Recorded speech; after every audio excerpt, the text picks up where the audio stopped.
Good morning student. आज हम class 8 का चैप्टर नंबर 2 पढ़ाने जा रहे हैं। Micro organisms friend and food topic है हमारा food poisoning. Boojho was invited by his friend to a party and he ate a variety of food stuff.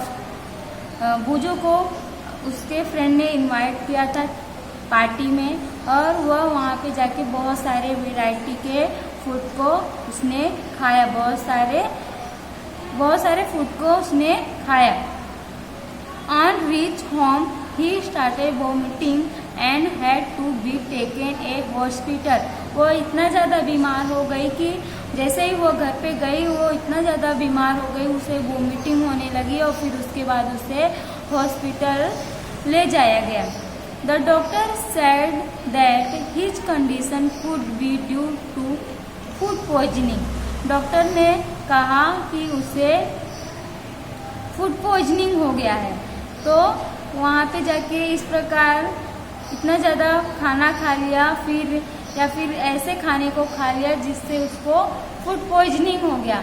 कभी कभी क्या होता है कि ज़्यादा खाना खाने से या फिर कुछ जो खाना होता है, जो फूड होता है, उसमें कुछ ऐसा चीज़ डाला जाता है जिससे फूड पॉइजनिंग हो जाता है, जो स्पॉइल्ड हो गया हो या फिर अच्छे से कुक नहीं हुआ हो, तो उससे क्या हो जाता है, फूड पॉइजनिंग हो जाता है। तो यहाँ पे पहेली क्या बोलती है, Paheli wonders how food can become a poison. तो ये जो फूड होता है इससे हमें क्या मिलता है, न्यूट्रिएंट्स मिलता है, तो ये किस प्रकार पॉइजन है। तो चलो हम आगे पढ़ते हैं। Food poisoning could be due to the consumption of food spoiled by some microorganisms. Food poisoning इसके द्वारा होता है जब खाने को कुछ देर रखा जाए, 4-5 घंटे रख दिया जाए तो वो कभी कभी स्पॉइल हो जाता है, खराब हो जाता है और हम अगर उसको खा लेते हैं तो उससे फूड पॉइजनिंग हो जाता है। Microorganisms takes grow on our food sometimes produce toxic substance. अगर खाने को 4-5 घंटे रखा गया है तो एयर में बहुत सारे माइक्रो ऑर्गेनिजम्स होते हैं जो फूड होता है उसमें क्या कर देते हैं, अपने टॉक्सिस ग्रो करते हैं, जिससे वो खाना क्या हो जाता है, अनहाइजीनिक हो जाता है। वो उसको खाने से क्या होता है, फूड पॉइजनिंग हो जाता है। तो these make the food poison causing serious illness and even death. Food poisoning, ये फूड पॉइजन क्या कर देता है, खाने को पॉइजन बना देता है, उसमें पॉइजन काउंट कर देता है, जिससे जो पेशेंट है वो कभी कभी उनकी डेथ भी हो जाती है। So it is very important that we preserve food to prevent in from being spoil. तो हमें अपने खाने को स्पॉइल होने से, खराब होने से उसको बचाना चाहिए। अगर हम खाने को खाते नहीं है तो उसको अच्छी तरह से ढक कर उसको फ्रिज में रख देना चाहिए, जैसे वो उसके ऊपर माइक्रो ऑर्गेनिजम्स जो हैं अटैक ना करे, उसको स्पॉइल ना करे और उसको बचा के रखे, ताकि जब हम उसको खाएं तो उसके अंदर कोई माइक्रो ऑर्गेनिजम्स ना हो और वो फूड पॉइजनिंग ना करे।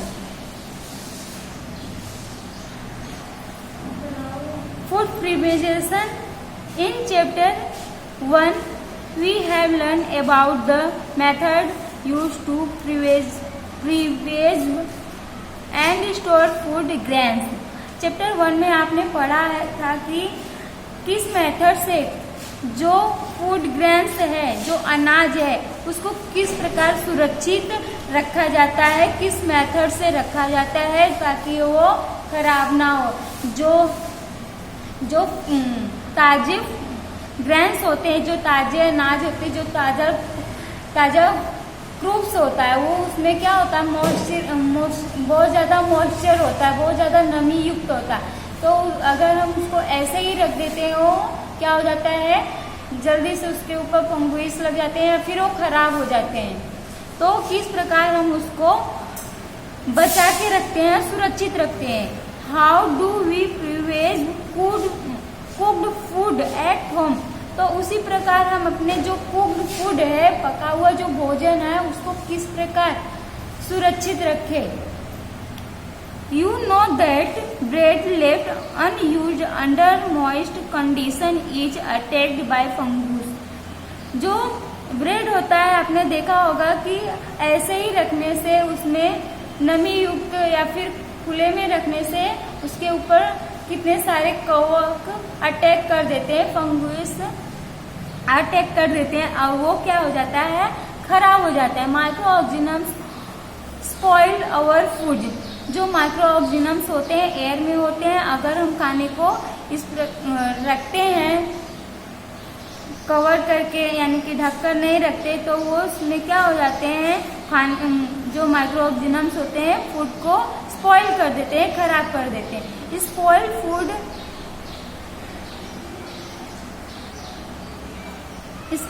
Food emits bad smell and has a bad taste and changed colors। जो स्पॉइल्ड फूड होता है, उसमें से एक गंदी सी स्मेल आती है और उसका टेस्ट भी कैसा हो जाता है, गंदा हो जाता है, और उसका जो कलर होता है वो भी क्या हो जाता है, चेंज हो जाता है। It is spoiled of food a chemical reasons. वो एक केमिकल रीजन से होता है। जो माइक्रो ऑर्गेनिजम्स होते हैं उसमें वो एक केमिकल छोड़ देते हैं, जिससे वो क्या हो जाता है, उसका कलर और टेस्ट और उसका स्मेल भी गंदा हो जाता है, खराब हो जाता है। Paheli about some mangoes but she could not eat them for a few days.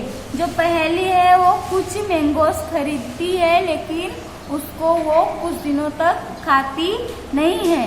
Letter she found that they were spoil and rotten. लेकिन जब वो कुछ दिनों तक खाती नहीं है, उसके बाद वो उसको देखती है, तो वो क्या देखती है कि वो स्पॉइल्ड हो गया है, वो खराब हो गया है, वो सड़गल गया है। But she know that the mango pickles her grand mother made does not spoil for a long time. वो ऐसा सोचती है कि जो ग्रैंड मदर है, जो वो पिकल्स बनाती है, अचार बनाती है, वो बहुत दिनों तक, लॉन्ग टाइम तक वो खराब नहीं होता है।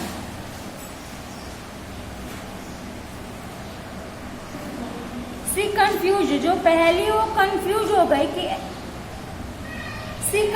जो पहली वो कंफ्यूज हो जाती है कि जो मैंने मैंगो रखे थे वो सड़गल गए, और जो ग्रैंड मदर है, जो पिकल्स बनाती है, जो अचार बनाती है, वो लॉन्ग टाइम तक खराब क्यों नहीं होता है। तो इसके बारे में हम आगे पढ़ेंगे। बहुत सारे मेथड्स हैं कि ऐसा क्यों नहीं होता है। तो आज के लिए बस इतना ही। Thank you.